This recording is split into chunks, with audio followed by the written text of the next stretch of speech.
सबको जय मसीह की। मेरा नाम सतीश है और मैं सिमरपुर बादली एमसीडी कॉलोनी में रहता हूँ और हम 17 साल से विश्वासी थे और जो कि हम बहुत ही शैतानी ताकतों से, बहुत बंधनों से परेशान थे और प्रभु यीशु मसीह में हम थे, लेकिन हमें कोई भी छुटकारा नहीं मिला था। पास्टर के द्वारा हमें मेरी अपनी गलतियों के कारण मेरे को सामर्थ्य नहीं मिली थी परमेश्वर की और हम ऐसे ही हमारा जीवन चलता रहा। लेकिन हम जब मतलब आप 17 साल से प्रभु में थे तो आप क्या क्या काम करते जो परमेश्वर को पसंद नहीं थे?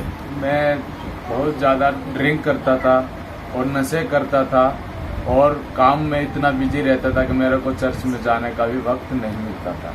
क्या क्या नशा करते थे आप? मैं दारू पीता था, दिन भर में 1-1.5 बोतल 2 बोतल में पी जाता था। कौन सी दारू पीते थे?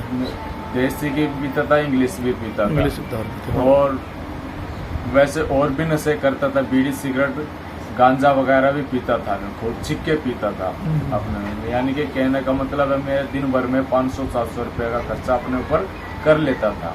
वो सारे पैसे नशे में उड़ाते थे आप? पैसे नशे में उड़ जाते थे और घर में तंगी रहती थी मेरे में।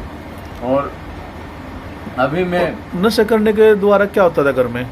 जब हम नशे करके घर जाते थे क्या होता था फिर घर में? लड़ाई झगड़े होते थे। हाँ। और घर के आर्थिक स्थिति खराब रहती थी, हम परेशान रहते थे। हमारे घर और आपके बच्चे आपसे परेशान थे? परेशान रहते थे बहुत। हाँ, आप बोलो बेटा, क्या होता था आपके घर में? जब हाँ, जोर से। जो है उसमें मैं बादली से आई हूँ और मेरे घर में बहुत कलेशबाजी रहता था। इसे खाने पीने के चक्कर में हंसाबाजी खूब करते थे। मैं बहुत परेशान थी, मेरे बच्चे भी बहुत परेशान थे। मैं बहुत ज़्यादा परेशान हो गई थी। मैं इसका सोचती थी कभी कदार तो कि मैं अपने आप कुछ कर लूँ। फिर मैं हाँ, तो जब झगड़े होते थे क्या क्या सोचते थे? आपके मन में क्या आता था? कभी मैं सोचती थी कि मैं अपने आप कुछ कर लूँ। फिर मैं सोचती थी नहीं, मेरे छोटे छोटे बच्चे हैं, मेरा कुछ होता है, मेरा बच्चा कुछ भी नहीं है। पर मैं अपने आप को मन को बहुत समझाती हूँ। मैंने प्रभु का आगे प्रार्थना करती थी, प्रभु तू ही मेरा उद्धार करेगा, तू ही मैं छुटकारा देगा। पर प्रभु ने मुझे ऐसी चंगाई दी, मेरे घर वाले को भी मेरे को भी ऐसे छुआ, हम दोनों को तो भी। जैसे कि आपने बताया था कि आप जब लड़ाई झगड़े होते थे, ज़्यादा ड्रिंक करते थे, आप लड़ाई झगड़े के कारण अपने मायके भी चले जाते थे। कितने दिन अपने मायके में रहते थे आप? 15 दिन महीना हो जाता था लड़ाई झगड़े के कारण? लड़ाई झगड़े में। हाँ, 15 दिन महीना घर पे रहती थी वहीं और फिर पे। वापसी कैसे आते थे? क्या बोलते थे जब वापसी वहाँ आते? पे जाके फिर गलती मांगते थे कि मम्मी मैं ऐसा नहीं करूँगा। तो कुछ दिन बाद ठीक रहते थे, फिर ऐसे करने लग जाते थे नशाबाजी। और आपके साथ मार पिटाई भी करते थे? हाँ, मेरे पास मार पिटाई भी करते थे, मारते भी थे, पीटते भी थे। और मेरे बच्चों को भी बहुत डरा के रखते थे हर चीज़ से, तो मार दूंगा ज़्यादा शोर का तो ये वो, काफ़ी लड़ाई झगड़ा करते थे घर में। तो 17 साल से आप प्रभु में थे, जी, लेकिन छुटकारा नहीं हो पा रहा था। कारण नहीं पा रहा था। तो फिर आपका छुटकारा कैसे हुआ? कहाँ पे गए थे आप जब छुटकारा हुआ? मेरे नंद ने मेरे को फ़ोन किया कि भाई मीटिंग है रात की वहाँ पे सुल्तानपुरी चर्च में, तुम हमारे साथ चलो, तुम्हें वहाँ से उद्धार मिलेगा। फिर मैंने उनको बोला, मैं कहा चलो, हमें वहाँ से छुटकारा मिला। मेरा मन कह रहा है कि हमें वहाँ छुटकारा मिल जाएगा। फिर हम दोनों गए, बच्चों को ले गए, प्रभु ने वहाँ छुटकारा दिया, हमें चंगाई दी प्रभु ने। कौन सी मीटिंग थी? मतलब कौन सा दिन था जब मीटिंग थी? शनिवार था। शनिवार की अगस्त उपवास प्रार्थना थी। सितंबर अगस्त का महीना था। और तारीख 7 तारीख 6 कितनी तारीख थी? 6 तारीख थी। हाँ, तो नाइट प्रेयर थी। हाँ जी। और नाइट प्रेयर में जब आए आपको कैसा महसूस हुआ? मुझे बहुत अच्छा लगा। हमने वहाँ पे अपना अटेंड किया, मैं बहुत अच्छा लगा, बहुत मन को शांति हुई। मैंने ये भी दुआ की थी प्रभु से, प्रभु मेरी बच्ची दौरे की दवाई खाती थी, प्रभु ने उसको दवाई छुटवाई दौरे की। अच्छा, आपकी बेटी को दौरे भी आते थे? हाँ जी, मेरी बेटी को कितने साल की बेटी आपकी? मेरी 7 साल की है। और दौरे कब से आते थे इनको? 1 साल की थी तब से आने स्टार्ट हो गए। 1 साल की जब ये बेटी थी तब से इनको दौरे शुरू हो गए थे। तब से और दवाई खा रही थी। तब से दवाई खा रही थी।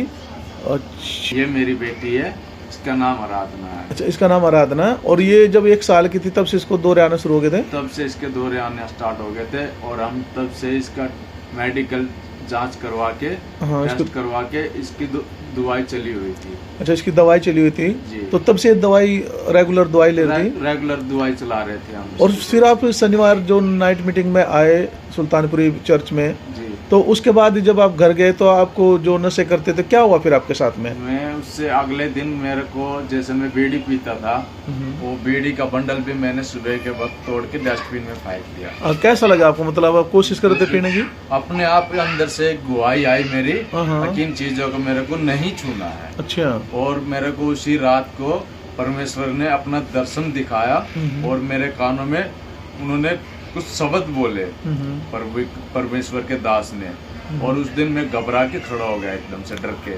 तो मैंने ये सोचा कि भाई किसी दुष्ट आत्मा ने मतलब कि डराया है, लेकिन वो परमेश्वर की इच्छा थी। मैं पूरी रात में सोया नहीं और अगले दिन भी मैं पूरा दिन ऐसे लोचता फिरता रहा। फिर मेरे को पता लगा हाँ ये परमेश्वर ने मेरे जीवन में कार्य किया, और फिर जो भी नशे थे, जो इतनी भी गंदी आदतें थी, मेरे जीवन से एकदम से निकल गई। और शनिवार की जो मीटिंग आपने अटेंड की उसके बाद में आपने कोई भी नशा नहीं किया? नहीं किया। कोई दारू नहीं पी? नहीं। कोई बीड़ी नहीं की? नहीं। और जो गांजा पीते थे आप वो भी बिल्कुल, वो भी छूट गया? जी। तो कितने दिन हो गए मतलब इसको जो आपके जो सब नशे छूटे हुए हैं? मैं हो गए कम से कम 1.5 महीना हो गया। 1.5 महीना कम से कम हो गया। जी। अब आपका दिल नहीं करता कोई नशा करने नहीं को? जी, नहीं। शराब पीने को? नहीं। गांजा सिगरेट भी नहीं, बीड़ी नहीं। कुछ भी दिल नहीं करता? नहीं। अब आपका क्या दिल करता है? अब हमारा दिल करता है कि सुबह से लेकर शाम तक परमेश्वर की आराधना ही करते रहे। आराधना ही करते हैं। जी। और बेटी अब आपके जीवन में शांति है? जी। अब कोई लड़ाई झगड़ा नहीं होता? मेरे घर में बहुत सुख शांति है। और जो आपके मायके वाले आप खुश है आपसे? हाँ जी। आपके पति से खुश हैं? हाँ जी। तो आप दूसरों को क्या कहना चाहते हो? हम ये कहना चाहते हैं कि जैसे हम लोगों को परमेश्वर ने छूकर आशीष दी है, और भी जो लोग परेशान हैं और दुष्ट आत्माओं में घिरे हुए हैं, उन लोगों को भी ये कहना चाहता है कि वो भी परमेश्वर यीशु मसीह को ग्रहण करे और नया आनंद जीवन पाए। हाँ, तो आप तो दूसरे के विषय में क्या कहना चाहते हैं आप? तो जैसे हम सुल्तानपुरी चर्च में आए और परमेश्वर ने हमें चंगाई और छुटकारा दिया, आप भी उसी चर्च में आए और छुटकारा और आशीष पाए, और अपने जीवन में अच्छे अच्छे काम परमेश्वर की तरफ से पाने का अधिकार मिलेगा आपको। ओके। विक्रम पास्टर जी के द्वारा जैसे परमेश्वर ने हमारे जीवन में कार्य करा, ऐसे ही आप लोगों के जीवन में भी कार्य होगा, और आप सुल्तानपुरी चर्च में जरूर आए एक बार। धन्यवाद। प्यार परमेश्वर सबको।